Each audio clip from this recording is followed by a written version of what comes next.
কেমন আছেন সবাই? আশা করি সবাই ভালো আছেন। আমি অনেক ভালো আছি। তাই ভালো থাকবেন, সুস্থ থাকবেন। ভগবান যেন আপনার মঙ্গল করে, কল্যাণ করে, এটাই কামনা করি। আমার কথাগুলো যদি ভালো লাগে তাহলে বলবেন। দেখেন, আমরা এই যে আমার মনের মধ্যে যে কত কিছু ধরে রাখছি, বছর 2 বছর 5 বছর 10 বছরও ধরে রাখি। মানুষের যদি একটা কথা কয় ধরে রাখি, তাহলে দেখেন হাতের মধ্যে যদি একটা জিনিস ধরে রাখি তাহলে কতদিন ধরে রাখতে পারবো? বলেন তো, কতদিন ধরে রাখতে পারবো? 2 দিন, 3 দিন, 10 দিন বা বছর ধরে রাখতে পারবো একটা হাতে একটা জিনিস? আমার হাতে ভাল লাগবে যতই জিনিসটা হালকা হোক, কিন্তু এক সময় না এক সময় কিন্তু হাত বিষাবই আমার, বিষাবো না? বলেন তো।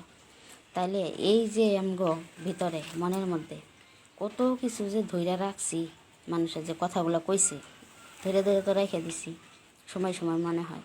তাইলে আঙ্গো এই মনটা ভারী হব না? তাহলে মানুষের কী এর কারণে এত টেনশন হয়, চিন্তা হয়, দুঃখিত হয়, পরেশান হয়? কী কারণে? কারণ ওই যে কথাগুলো যে ধরে রেখে দিছে ভিতরে, ওগুলা তো বাড়তাছে। যদি আপনি ওগুলারে ফালাই দেন, তুলা সরাই দেন আর কি, ধরেন মনের থেকে, তাইলে মনটা কত হালকা হবো আপনার, ক্লিয়ার হবো না মনটা? আর যদি আপনি ধরে রেখে দেন, মন তো ভারী হয়ে যাবো আপনার, এমনিই তো আপনি টেনশনে পড়ে যাবেন গা। তাইলে সব কথাই মনের ভিতরে ধরে রাখতে লাগে না, আমি আর কি মনে করি এরকম। মানে আপনারা কী ভাবেন বলবেন। তাহলে মানুষের মন সবসময় হালকা রাখা লাগে আর সবসময় পজিটিভ ভাবা লাগে। যদি আপনার বাড়িতে কিছু হয়েছে, কিছু হয়, বাচ্চা কাচ্চারা ধরেন, বাচ্চা কাচ্চা কিছু করলো, বকা দিলেন, গালি দিলেন, বাচ্চার মনটা কত, এমনি এই বাচ্চার মন দুঃখিত হয়ে গেছে, তার মধ্যে আপনি যা তা কইলেন, তাহলে তার মন আরও কত দুঃখিত হয়ে গেল।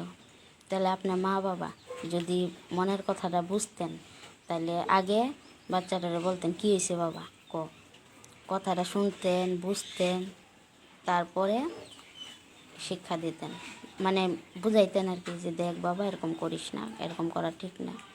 বুঝাইলে ঠিকই বুঝতো। আর বাচ্চা কাচ্চার মনে ভাবতো না, মা বাবার কাছে সব কোয়া যায়, আমার মা তো রাগ করে না, আমার বাবা তো রাগ করে না, আমার আরও কি সুন্দর করে বুঝাইলো। তাহলে সব কিছু করবো আপনার কাছে এটা। আর যদি আপনি প্রথমে স্যান্ড করে উঠলেন, রাগ করে চোখ গরম করে উঠলেন, তাহলে তো বুঝলোই যে মার কাছে কিছু কোয়া যাবো না, মা তো আগেই রাগ করে, বাবা তো আগেই রাগ করে, তাহলে করবো না। মনের মধ্যে দুঃখটা থাকবো, ওই দুঃখটা থাকলে, দুঃখ তো থাকেই মানুষের, আর করবো না, মনের মধ্যে জমা থাকবো দুঃখটা, জমা থাকার পরে তারপরে বন্ধু বান্ধবের লগে কবো যাইয়া, তারা বন্ধু বান্ধব মাইনা নিব, এরকমই আর কি। তাহলে নিজের বাচ্চা কাচ্চারে সবসময়ই মনের কথাগুলো বুঝেন। যদি মা হইয়া বাচ্চার মনের কথা না বুঝেন, তাহলে কে বুঝবো? অন্য মানুষও বুঝবো।